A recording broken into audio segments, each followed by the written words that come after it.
Hello guys, welcome back my YouTube channel. और मैं हूँ शीला मीना। मेरे यूट्यूब चैनल में आप सभी का स्वागत है। और ये ब्लॉग 15 तारीख का ब्लॉग है, मकर संक्रांति के दिन का। तो सबसे पहले आप सभी को मेरी तरफ से हैप्पी मकर संक्रांति। और मैं ये सुबह सुबह किचन में काम कर रही थी। गैस बहुत गंदा हो रहा था। हम गाँव में से 15 दिन में आए थे, तो किचन विचन गैस सब गंदा हो रहा था। तो मैं सुबह सुबह ये साफ़ करने लग रही थी।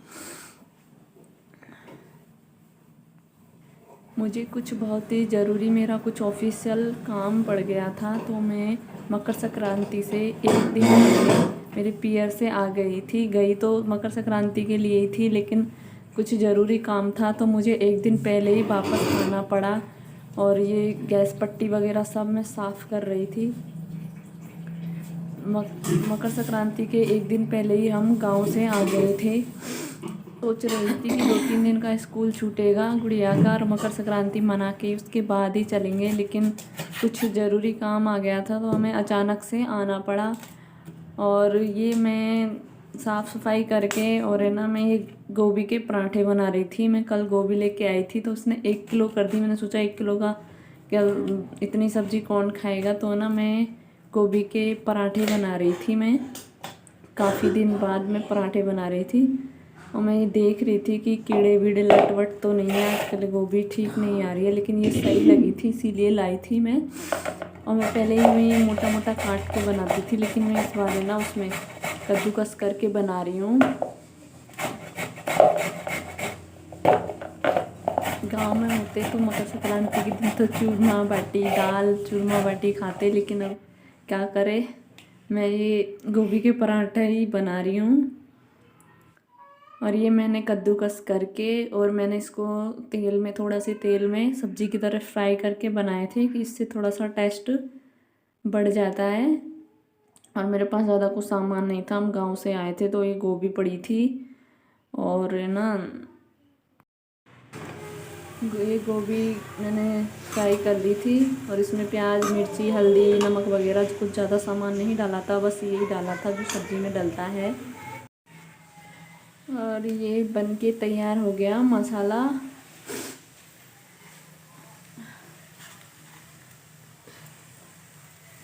मैं सोच रही थी कि संक्रांति 15 तारीख को निकल लेंगे। 9 तक तो गुड़िया की छुट्टी थी, और एक वीक में संडे पड़ जाएगा, और 2-3 दिन का स्कूल छूटेगा। सर्दी में वैसे ही छुट्टी पड़ा रही थी गवर्नमेंट, वैसे ही पढ़ाई वढ़ाई कम ऐसी ही चल रही थी, तो मैंने सोचा आराम से चलेंगे। लेकिन अर्जेंट ही भागना पड़ा, और ट्रेन भी सारी लेट थी, रिजर्वेशन भी नहीं हुआ बिल्कुल भी। और धुंध की वजह से सारी ट्रेनें 4-5 घंटे सब लेट थी। तो हमें गाड़ी से ही आए थे हम। बच्चों के लिए साथ है ना, सर्दी में ना ट्रेन से आना ना बहुत मुश्किल था, तो गाड़ी से ही आ गए थे हम। और ये मेरा पराठा बन के तैयार हो गया था। और ये पराठा बन के तैयार हो गया था, और बाकी सब ने खा लिया था। लास्ट में मैं ही बची थी जो मैं खा रही थी। उसके बाद मैंने बहुत सारे गांव से आए थे, तो वो भी कपड़े थे और यहाँ भी कपड़े थे, तो मैंने मशीन लगाई थी 2 बार। और बहुत सारे कपड़े धोए थे चीकू के, और हमारे सब थे, तो मैं इनको सुखाने गई थी। धूप निकली थी तो मैंने सारे कपड़े धो दिए। मैं इनका फिर कुछ दिन बाद मैं ज्वाइन करूँगी, तो फिर टाइम नहीं मिलेगा, तो मैंने सारा काम, अभी ज़्यादा दिन नहीं है, बस 8-10 दिन बाद मुझे ज्वाइन करना है, तो मैं सारे कपड़े मैंने धो दिए थे। मैं कुछ भी काम पेंडिंग नहीं छोड़ती। और ये बेडशीट भी चेंज की थी मैंने। और ये चीकू, मैं ऊपर से आई तो ये उठने की कोशिश कर रहा था, मैं इसको सुला के गई थी। और ये शाम को 4 बजे का टाइम है। मैं घर से है ना वो लेके आई थी मावा, तो मैंने सोचा इसका कुछ बना लूँ। लाली इसको बार बार है ना ऐसे ही रूखा ही खा रही थी, तो मैंने सोचा इसको ख़त्म कर देगी, तो मैं ना इसका कुछ बनाने की सोच रही थी। तो ये शाम के टाइम है ना, मैं कुछ बना रही थी इसकी बर्फ़ी वगैरह कुछ। तो मैं इसको फ्रिज में रख दिया था, थोड़ा सा टाइट हो गया था, तो मैं इसको गर्म कर रही थी। तो मैंने सोचा इसका चलो कुछ बना लेते हैं, तो मैं वही बनाने लग रही थी। गांव से लाए थे हम खोवा, और ये मैंने बना ली बर्फ़ी, और बहुत टेस्टी बनी थी। मैं कोई भी चीज़ बनाती हूँ तो मैं बनते ही है ना, मैं थोड़ा सा टेस्ट कर लेती हूँ, मुझे तसल्ली नहीं रहती, मैं सोचती हूँ पता नहीं कैसी बनी है। और मैंने ये ना प्लेट में ना घी लगा के और मैंने उसमें डाल दिया था, मैं इनका ये जम जाएगा तो इसके ना वो काट लेंगे।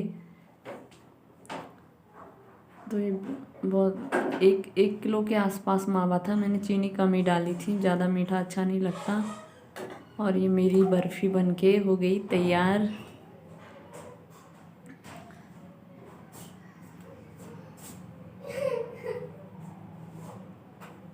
बहुत मन कर रहा था तो जीजी ने ना ये मावा बना के और रख दिया था हमको, और ये बन गया, ये ठंडा भी हो गया। और उसके बाद है ना हम छत पे गए थे शाम को और थोड़ी देर पतंग उड़ाई थी। ये लाली पतंग उड़ा रही थी, मैं उसको छुट्टी दे रही थी। उसको भी नहीं आता ना मुझे आता है पतंग उड़ाना, लेकिन ऐसे ही मस्ती कर रहे थे हम छत पे, तो मैंने छुट्टी दी थी। और ये ठंडा हो गया और मैंने इसको चाकू से इसके पीस काट दिए थे। उसके बाद मैंने इसको थोड़ी देर फ्रीज में रख दिया और ये जम गया था। और प्लीज़ मेरे चैनल को सब्सक्राइब करें, लाइक करें, कमेंट